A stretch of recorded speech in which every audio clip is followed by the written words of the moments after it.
السلام علیکم ورحمۃ اللہ وبرکاتہ۔ بسم اللہ الرحمن الرحیم، الحمد للہ رب العالمین، وصلی اللہ وسلم وبارک علی عبدہ ورسولہ نبینا محمد وعلی آلہ وصحبہ وسلم تسلیما کثیرا، اما بعد، سبحانک لا علم لنا الا ما علمتنا انک انت العلیم الحکیم، اللہم علمنا ما ينفعنا وانفعنا بما علمتنا وزدنا علما وتقا وصلاحا یا رب العالمین۔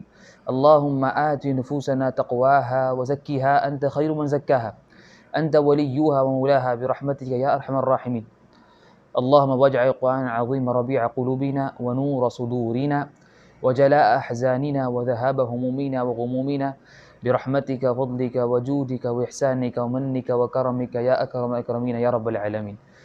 ساری تعریف، ہر قسم کی بڑائی اور کبریات صرف اللہ سبحانہ وتعالیٰ کے لیے سزاوار ہے، اور وہی اس کا مستحق ہے، جو سارے کائنات کا مالک، مدبر، آقا، شہنشاہ اور حاکم حقیقی ہے۔ وہی ہمارا مالک ہے اور وہی ہمارا رازق ہے، اور وہ جو چاہتا ہے وہی ہوتا ہے، اور وہ جو نہیں چاہتا ہے وہ نہیں ہوتا ہے۔ اور اس کے بعد صلاۃ و سلام ہو، درود و سلامتی ہو ہمارے آخری نبی امام الانبیاء محمد مصطفیٰ صلی اللہ علیہ وسلم کی ذات گرامی پر، اللہم صلی وسلم علیہ وعلی آلہ وصحبہ اجمعین۔ محترم سامعین کرام، یہ ہمارے سلسلہ جاری ہے اخلاق کے مسائل کے متعلق، اور ہم نے پچھلے درس میں اور پچھلے کلاس میں ہم نے اخلاق کس چیز کو کہتے ہیں اور اس طرح اخلاق میں کیا چیزیں داخل ہیں یہ ہم نے پڑھی تھی، اور ہم نے اس میں کچھ آیتیں اور کچھ احادیث اور اس طرح سے کچھ سلف سے جو آثار منقول ہیں، ہم نے اس کا ذکر کیا تھا کہ اچھے اخلاق ہے کیا، اچھے اخلاق کی تعریف کیا ہے، یا اس کا وہ کیا ڈیفینیشن کیا ہے، یعنی کس چیز کو کہتے ہیں یہ اچھے اخلاق ہوتے ہیں۔ پھر ہم نے اس کے بعد یہ آخری بات ذکر کی تھی کہ اہل علم میں یہ بات بیان کی ہے کہ اخلاق 4 ارکان پر قائم ہے۔ اخلاق کے یعنی اچھے اخلاق کے 4 اہم ارکان ہیں۔ اگر ان میں سے کوئی بھی ایک رکن یا ایک پلر ان میں سے گر جائے یا کم ہو جائے یا نہ ہو انسان کے پاس، تو اس کے اخلاق اچھے نہیں ہیں۔ یہ چاروں کے چارے ہونا ضروری ہے۔ جس طرح فرماتے ہیں ابو محمد ابن ابی زید القیروانی رحمۃ اللہ علیہ نے کہ یہ 4 اہم اخلاق ہیں، اور یہ 4 اخلاق کے اہم اساطین ہیں اور رکن ہیں اور پلرس ہیں۔ اور یہ جو 4 اخلاق ہیں، جو اخلاق میں سب سے اہم بلکہ ارکان کی اہمیت رکھتے ہیں،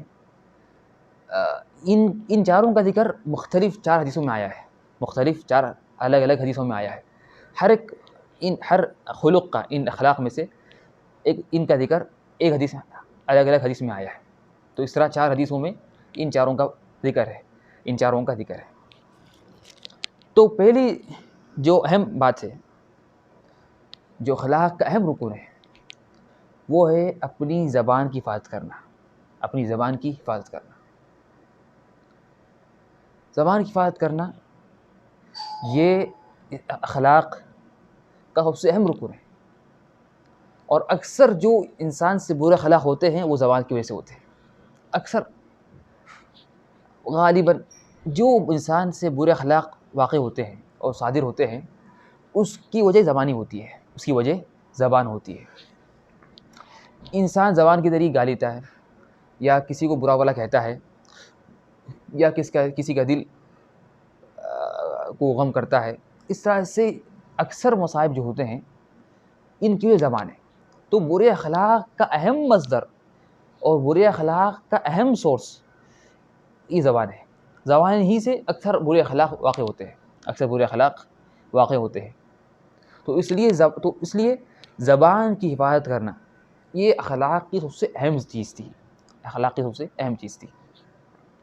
اسی لیے اللہ کے رسول محمد صلی اللہ علیہ وسلم فرماتے ہیں، من کان یؤمن باللہ والیوم الآخر فلیقل خیرا او لیصمت۔ اللہ اکبر۔ کہ جو شخص اللہ پر ایمان لاتا ہے اور جس کا اللہ پر ایمان ہے والیوم الآخر اور اس کا آخرت کے دن پر بھی ایمان ہے تو وہ کیا کرے فلیقل خیرا بس وہ خیر کی بات کہے او لیصمت یا خاموش ہو جائے یا خاموش ہو جائے. دو ہی بات, یا تو آپ خیر کی بات کریں ورنہ آپ خاموش ہو جائیں. اور اس حدیث میں ایک غور کرنے کی بات یہ ہے کہ اللہ کے رسول محمد صلی اللہ علیہ وسلم نے یہاں پر اس چیز کی ترغیب دلانے کے لیے کہ انسان بولنا ہے تو صرف خیر کی بات کہے ورنہ خاموش ہو جائے, اس کی طرف ترغیب دلانے کے لیے ذکر کیا جس کا اللہ اور اس کے آخرت پر ایمان ہے, اللہ پر اور یوم آخرت پر اس کا ایمان ہو. یعنی اس کا یہ جو آیت یہ جو ہے یہ ایک وعید یا اس طرح سے ایک زجر اور ترغیب کی حدیث ہے. اس کا مفہوم مخالفہ ہم نہیں لیں گے, حالانکہ بہت خطرناک اس کا مفہوم مخالفہ ہے. یعنی اس کا مطلب کیا اٹھا کہ جس کا اللہ اور اس کے رسول اللہ پر اور یوم آخرت پر اس کا ایمان نہیں ہے تو وہ پھر جو کہنا کہہ لے. ویسا کہ یہ تو انتہائی خطرناک بات ہے کہ انسان کا اللہ پر ایمان نہ ہو اور نہ ہی یوم آخرت پر ایمان ہو. لیکن یہاں پر اس کا الٹا جو مفہوم ہے وہ یہاں پر مطلوب نہیں ہے, نہ یا مراد ہے, بلکہ یہاں پر بس اللہ کے رسول کا مراد یہ تھا کہ ترغیب دلائی جائے. اس طرح کی کئی حدیثیں ہیں کہ یعنی اس میں آتا ہے کہ نا وہ شخص مومن نہیں ہے جو اپنے بھائی کے لیے یعنی وہ پسند نہ کرے جو پسند کرتا ہے اپنے لیے. تو اگر کوئی شخص اپنے بھائی کے لیے پسند نہ کرے جو وہ پسند کرتا ہے اپنے لیے تو اس سے کافر نہیں ہوتا, لیکن یہ ایک انتہائی خطرناک چیز ہے اور انسان اس سے ضروری کہ وہ بچے. تو اس طرح یہاں پر بھی وہی بات ہے. تو یہاں پر اللہ کے رسول محمد صلی اللہ علیہ وسلم نے فرمایا کہ جس کا اللہ پر اور یوم آخرت پر ایمان ہے تو وہ بس خیر کی بات کہے یا تو خاموش ہو جائے. اور اگر ہم دیکھیں گے کہ کس طرح اسلام نے زبان کی حفاظت کے متعلق کتنی سخت وعید کی اور سختی کی, تو اس سے معلوم ہو جائے گا کہ جو بات ہم نے ذکر کی کہ اکثر برے اخلاق کی وجہ زبانی ہوتی ہے. اکثر برے اخلاق جو انسان سے ظاہر ہوتے ہیں یا نکلتے ہیں یا واقع ہوتے ہیں اس کی اہم وجہ یا اس کی اہم جگہ جو وہ زبان سے نکلتے ہیں. اس لیے حدیث میں آتا ہے کہ ایک دفعہ ایک صحابی نے کہا یا رسول اللہ مجھے وصیت کیجیے, او اوصینی مجھے وصیت کیجیے, میرے لیے ایک نصیحت کیجیے. تو اللہ کے رسول محمد صلی اللہ علیہ وسلم نے فرمایا هل تملک لسانک, کیا تم اپنے زبان کے مالک ہیں؟ تو اس نے کہا کہ تو وہ صحابی نے فرمایا ما املک اذا لم املک لسانی, اگر میں اپنی زبان اگر میرے ہاتھ میں نہ ہو تو پھر میرے ہاتھ میں چیز ہے کیا؟ سب سے اہم چیز تو زبان انسان کی یعنی سب سے ہلکی چیز تو انسان کی زبان خود ہوتی ہے جو انسان کے ہاتھ میں ہوتی ہے. اگر زبان اس کے ہاتھ میں نہ ہو تو پھر اس کے ہاتھ میں کچھ بھی نہیں ہے اس کا مطلب.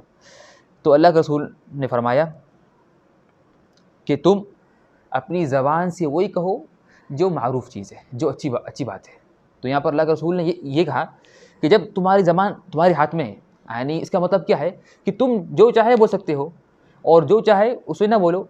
جب تمہارے ہاتھ میں زبان ہے تو پھر ختم, اس کی بعد وہی بات کہو جو خیر ہے, اور ایک حدیث میں آتا ہے جیسا کہ یہ مسند احمد کی روایت ہے کہ اللہ کے رسول محمد صلی اللہ علیہ وسلم نے فرمایا لا يستقیم ایمان عبد حتی يستقیم قلبه, مومن بندے کا ایمان اس وقت تک مکمل نہیں ہو سکتا یا مستقیم استقامت پر نہیں ہو سکتا جب تک کہ اس کا دل استقامت پہ نہ آ جائے, اور اس کا دل استقامت پہ نہیں آ سکتا جب تک کہ اس کی زبان استقامت پہ نہ آ جائے, یعنی جب تک کہ اس کی زبان صحیح نہ ہو جائے. اس طرح سے ایک حدیث میں آتا ہے کہ اللہ کے رسول محمد صلی اللہ علیہ وسلم نے فرمایا من صمت نجا, جو خاموش رہا وہ کامیاب ہو گیا یا وہ بچ گیا. من صمت, جو خاموش رہا وہ بچ گیا. لیکن جس نے بات کی تو اس کی پکڑ ہوگی اس کی بات کے اوپر. اور ہم جانتے ہیں کہ اللہ تعالیٰ نے ہر انسان کے پاس 2 فرشتے رکھ دیے, ایک بائیں طرف اور ایک دائیں طرف. یہ فرشتے ہر انسان جو بھی بات کہتا ہے وہ لکھتے ہیں. اس لیے فرماتے ہیں اللہ تعالیٰ سورہ قاف میں ما یلفظ من قول, انسان جو بھی قول کہتا ہے کوئی بھی بات ہو چھوٹی بڑی کسی زبان میں بھی جو بھی بات کہو، ما یلفظ من قول الا لدیہ رقیب عتید، مگر فرشتے اس کی بات لکھ رہے ہیں اور نوٹ کر رہے ہیں. اللہ اکبر. اور یہ ساری چیزیں قیامت کے دن یہ اللہ تعالیٰ پیش کرے گا ہمارے سامنے، کہے گا کہ یہ آپ نے یہ بات کی تھی دنیا میں. تو انسان جواب تیار کرے اس کا.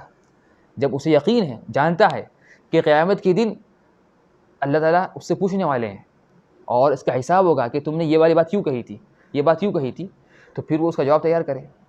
اور جواب کے لیے جب پھر جواب دینا تو مشکل ہے، اس سے بہتر یہ ہے کہ انسان بات کہنے سے پہلے ہی یہ سوچ لے کہ اگر میں بات کہوں تو یہ کیا بات میرے لیے فائدہ مند ہے یا نقصان دہ ہے.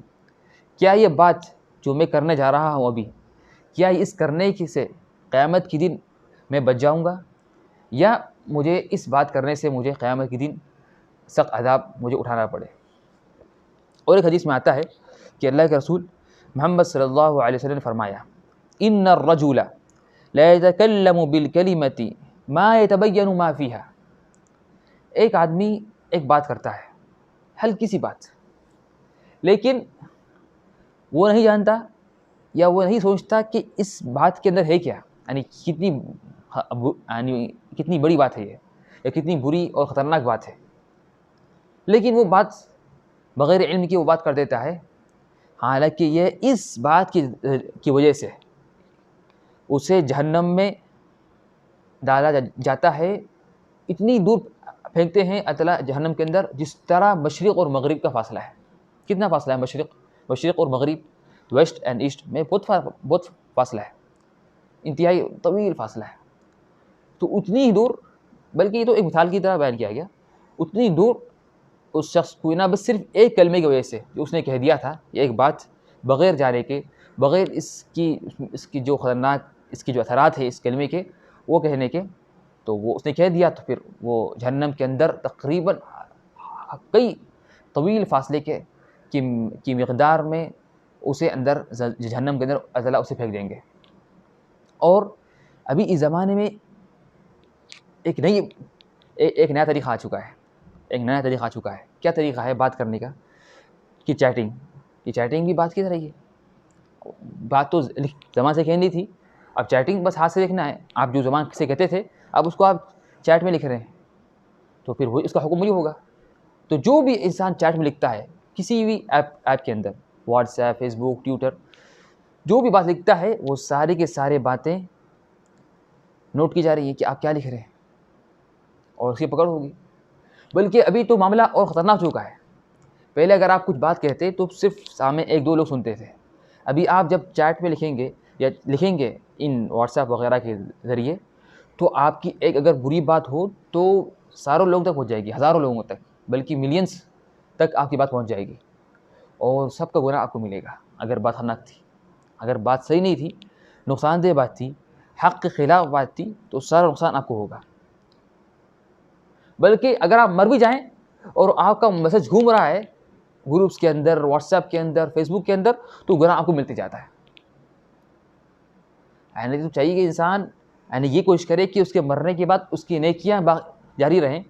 لیکن اگر اس طرح اگر انسان خیال نہ کرے اپنا، اور جو بھی من میں آئے لکھ دے، یا اس طرح جو بھی من میں آئے شیئر کر دے، یہ بھی شامل ہے اس میں. ہر چیز شیئر کرنے کی نہیں ہے، ہر چیز شیئر کرنے کی نہیں ہے، بلکہ وہی چیز شیئر کریں جو صحیح ہے. انسان جو بھی چیز اس کا آئے شیئر کر دے، بغیر اگرچہ وہ دین کیا ہو، پہلے چیک کرنے کی یہ صحیح ہے تو نہیں ہے، حدیث صحیح ہے یا ضعیف ہے، یہ بات صحیح ہے یا غلط ہے، ورنہ پھر آپ کو اس کا گناہ ملے گا، اور آپ مر بھی جائیں گے اور قبر میں اس کا گناہ آپ کو ملتے رہے گا. اس لیے یہ محض تو گھومتے رہتا ہے ہمیشہ. تو اس سے معلوم ہوا کہ کتنی خطرناک بات ہے اور کتنی اہمیت کی حامل ہے زبان کی حفاظت کرنا. اور زبان کی حفاظت نہ کرنے کی وجہ سے انسان کو جہنم میں یہ قریب ہے کہ یہ چیز انسان زبان کیا کرے، جہنم میں انسان کو لا کے پھینک دے. اور اس کا ذکر اللہ کے رسول نے خود کیا ہے حدیث میں. جب اللہ کے رسول محمد صلی اللہ علیہ وسلم نے فرمایا تھا کہ زبان کی حفاظت کرو، تو اس وقت ایک انس رضی اللہ عنہ جو تھے، یا معاذ بن جبل رضی اللہ عنہ، انہوں نے کہا یا رسول اللہ انؤاخذ او مؤاخذون بما نقول، کہ یا رسول اللہ، کہ ہم جو بات کہتے ہیں کیا اس کی بھی پکڑ ہوگی؟ تو اللہ کے رسول محمد صلی اللہ علیہ وسلم نے فرمایا معاذ تمہاری ماں تمہیں گم پائے، کیا لوگ جہنم میں جاتے ہیں یا پھینکے جاتے ہیں جہنم کے اندر سوائے زبان کی وجہ سے؟ اللہ اکبر، یہ صحیح حدیث ہے، بخاری مسلم کی روایت ہے۔ تو اللہ کے رسول نے یہاں پر واضح بیان کیا کہ اکثر جہنم میں جانے کی وجہ یہ جو ہے وہ زبان ہے۔ وہ کیا ہے؟ وہ زبان ہے۔ اس لیے چاہیے انسان کہ وہی بات کہے جس میں فائدہ ہو، جس میں خیر ہو۔ اس لیے فرماتے ہیں ابن عباس رضی اللہ عنہما کہ قل خیرا تسلم، اچھی بات کہو تو تم سلامتی سے رہو گے، اچھی بات کہو تو سلامتی سے رہیں گے۔ او اسکت عن شر تغنم، یا الٹا ہے کہ نا قل خیرا تغنم، کہ اگر اچھی بات کہو تو تمہیں اس کا فائدہ ملے گا، اس کا جو فائدہ ملے گا اس کی نیکیاں ملیں گی۔ او اسکت عن شر تسلم، یا تم بری بات سے بچ جاؤ اور اپنی زبان کو روک دو تو آپ سلامتی سے رہیں گے، تو آپ سلامتی سے رہیں گے۔ وَإِلَّا سَوْفَ تَنْدَمْ، اگر یہ نہیں کریں گے، کیا نہیں کریں گے؟ خیر کی بات نہ کریں گے یا شر سے اپنی زبان نہیں روکیں گے، تو پھر اس کا آپ کو قیامت کے دن افسوس اٹھانا پڑے گا، افسوس اس کا آپ کو اٹھانا پڑے گا۔ تو یہ بھی ضروری ہے کہ انسان خیر کی بات کہے، یعنی ہمیشہ خاموشی اچھی بات نہیں ہے۔ جہاں خیر ہو، جہاں دین کی بات ہو یا خیر کی بات ہو یا حق کی بات ہو، وہاں کو کہنا ضروری ہے۔ آپ زبان استعمال کریں، حق کو بیان کریں۔ اگر حق کو آپ بیان نہیں کریں گے تو یہ بھی گناہ ملے گا، اس لیے کہ اللہ نے آپ کو زبان دی تھی اور آپ دیکھ رہے تھے کہ اس سامنے باطل کام ہو رہا ہے اور آپ اپنی زبان کو روک دی، نہیں، یہ غلط ہے۔ تو خیر میں اس زبان کو استعمال کریں اور شر سے اپنی زبان کو روک دیں، تو یہ فائدہ ہے۔ ورنہ یہ دو کام نہیں کریں گے تو قیامت کے دن آپ کو نقصان ہوگا۔ اس طرح کی اس کی مثالیں یہ ہیں کہ اگر آپ سامنے دیکھتے ہیں کہ کچھ شخص مظلوم ہے، کوئی لوگ کسی کے خلاف بات کر رہے ہیں یا وہ مظلوم ہے انسان، اس پہ ظلم کیا جا رہا ہے زبان کے ذریعے، تو آپ اس کا دفاع کریں زبان کے ذریعے، اس کی مدد کریں۔ یا اس طرح سے کسی شخص کی غیبت کی جا رہی ہے، اور یہ اکثر ہوتا ہے قائم مجلس، کئی لوگ بیٹھے ہوئے 5-6 لوگ دعوت میں یا کسی میں، تو پھر کسی نے ایک کی غیبت شروع کر دی، تو یہاں پر ضروری ہے آپ پر کہ آپ اسے روکیں، کہیں کہ بھائی سوری، غیبت حرام ہے۔ اور یہ آج کل بہت کم چیز ہو گئی ہے، اگر کوئی کسی غیبت کرتا ہے تو پھر سارے لوگ بھی کیا کرتے ہیں، اس کے ساتھ مل کر اور غیبت آگے بڑھاتے ہیں، نہیں، یہ بات غلط ہے۔ تو اور اس کا فائدہ آپ کو یہ ہوگا، اس کے فائدہ ہے، کیا فائدہ ہوگا کہ اگر آپ کے خلاف کسی اور مجلس میں جہاں پر آپ حاضر نہیں ہیں، وہاں آپ کے لوگ غیبت کر رہے ہیں، تو اللہ تعالیٰ کیا کرے گا؟ اللہ تعالیٰ وہاں پر جو آدمی بیٹھے ہوئے ہیں ان میں سے کسی کو توفیق دے گا جو آپ کی مدد کرے گا، جو کیا کرے گا؟ جو آپ کی مدد کرے گا، اور کہے گا کہ نا اس کی غیبت نہ کرو۔ اور اگر آپ ساتھ میں مدد کریں گے غیبت میں اور نہیں روکیں گے تو وہاں بھی اسی ہوگا کہ لوگ آپ کی بھی غیبت کریں گے دوسرے لوگ، اور یہ ہوتا ہے۔ والجزاء من جنس العمل، اور انسان کو جزا اور سزا اس طرح ملتی ہے جس طرح اس کا عمل تھا۔ اور اس میں دیکھیں کہ علماء نے بیان کیا کہ جب بھی انسان بات کرتا ہے تو وہ پہلے سوچے کہ یہ کیا بات کر رہا ہے، اگر خیر ہے تو آگے بڑھ جائے اور بات کرے، اگر شر ہے تو بات نہ کرے، اگر اسے شک ہو رہا ہے کہ یہ خیر ہے یا شر ہے، شبہات میں سے آ گئی، یعنی وہ سوچ رہا ہے کہ یہ اسے پکا واضح نہیں ہو رہا کہ یہ بات اچھی ہے یا بری ہے، کروں یا نہ کروں، تو ہم بولیں گے اس میں بھی اللہ کے رسول محمد صلی اللہ علیہ وسلم نے فرمایا فَمَنِ اتَّقَى الشُّبُهَاتِ فَقَدِ اسْتَبْرَأَ لِدِينِهِ وَعِرْضِهِ، جس نے شبہات سے اپنے آپ کو بچا لیا، یعنی ایسی چیزیں جو مشتبہ ہوں، حلال ہے یا حرام ہے، جائز ہے یا ناجائز ہے، نہیں معلوم، تو اس میں انسان احتیاط کرے، اسے بالکل نہ کرے، چھوڑ دے۔ تو اس حالت میں کیا ہوگا کہ آپ کا دین بھی اور آپ کا عرض دونوں محفوظ رہیں گے، دونوں محفوظ رہیں گے۔ تو احتیاط سے کوئی افضل چیز کچھ نہیں ہے، کوئی نہیں ہے۔ تو بلا شک اگر آپ کو نہیں معلوم ہو رہا ہے کہ یہ چیز خیر ہے یا شر ہے تو خاموش ہو جائیں جب تک کہ آپ کو معلوم نہ ہو کہ یہ خیر ہے، اس لیے کہ اگر آپ نے بات کر لی پھر بعد میں معلوم ہوا کہ یہ شر تھی تو پھر اس کا نقصان ہوگا آپ کو، اس کا آپ کو نقصان ہوگا. اسی لیے ابو بکر رضی اللہ عنہ جو معروف خلیفہ ہیں بلکہ اس سے بڑے اہم صحابی تھے, وہ اپنی زبان کو پکڑتے ہیں. وہ کیا کرتے, اپنی زبان کو پکڑتے اور کہتے ھذا الذی اوردنی الموارد, یہی زبان جو ہے مجھے ڈالی ہلاکتوں میں, یہی زبان ہے جو مجھے ڈالی ہلاکتوں یعنی ہلاکتوں میں اور نقصان میں. تو جب صحابہ کرام کا یہ عمل یہ تھا تو ہم کیا کہیں گے, تو ہم کیا کہیں گے. اس طرح سے یعنی اللہ تعالیٰ نے خود قرآن میں کئی جگہ اس کا ذکر کیا ہے. میں آخری میں جو ایک آیت بیان کرتا ہوں, جو آیت معروف آیت ہے, بلکہ وہ جو آیت کو اللہ کے رسول محمد صلی اللہ علیہ وسلم اپنے خطبے میں, ہر خطبے میں وہ آیت پڑھتے تھے, ہر خطبے میں وہ اپنی آیت پڑھتے تھے. وہ کون سی آیت ہے؟ سورہ احزاب کی آیت ہے, یا ایھا الذین آمنوا اتقوا اللہ وقولوا قولا سدیدا, کہ اے لوگوں جنہوں نے ایمان لایا, اے ایمان والو, اتقوا اللہ, اللہ سے ڈرو, وقولوا قولا سدیدا, اور وہی بات کہو جو اچھی بات ہے, سیدھی بات ہے وہی کہو, قولا سدیدا. اگر ہم یہ دو کام کریں گے تو پھر کیا ہوگا, کیا ثواب ہے اس کا؟ یصلح لکم اعمالکم, اللہ تعالیٰ ہمارے اعمال کو صحیح کر دیں گے, سارے اعمال ہمارے کیا ہو جائیں گے, صحیح ہو جائیں گے. ویغفر لکم ذنوبکم, اور ہمارے سارے گناہ معاف ہو جائیں گے. دیکھیے اللہ اکبر, صرف آپ نے دو کام کیے, تقوی اختیار کیا اور اچھی بات کہی, تو اس سے آپ کے اعمال اچھے ہو گئے اور اس طرح سے آپ کے گناہ معاف ہو گئے. پھر آگے ہے وَمَن یُطِعِ اللَّهَ وَرَسُولَهُ, اور جو اللہ اس کے رسول کی اطاعت کرے, فقد فاز فوزا عظیما, تو وہ بڑی کامیابی اسے حاصل ہو گئی ہے. تو اس سے یہ بات معلوم ہوئی کہ نا زبان کی کتنی بڑی اہمیت ہے, اور زبان کی حفاظت کرے انسان, اس لیے کہ برے اخلاق کی اہم وجہ یا جو برے اخلاق جو واقع ہوتے ہیں اکثر وہ زبان سے ہوتے ہیں. تو اسی لیے علماء نے بیان کیا کہ اخلاق کے 4 اہم ارکان میں سے سب سے اہم رکن جو ہے وہ ہے زبان کی حفاظت کرنا. اور انشاءاللہ جو باقی 3 جو ارکان ہیں اچھے اخلاق یعنی اہم اچھے اخلاق کے جو 3 ارکان جو باقی ہے وہ انشاءاللہ ہم اگلے کلاس میں پڑھتے ہیں انشاءاللہ باذن اللہ تعالی. اسی پر میں اپنی بات ختم کرتا ہوں.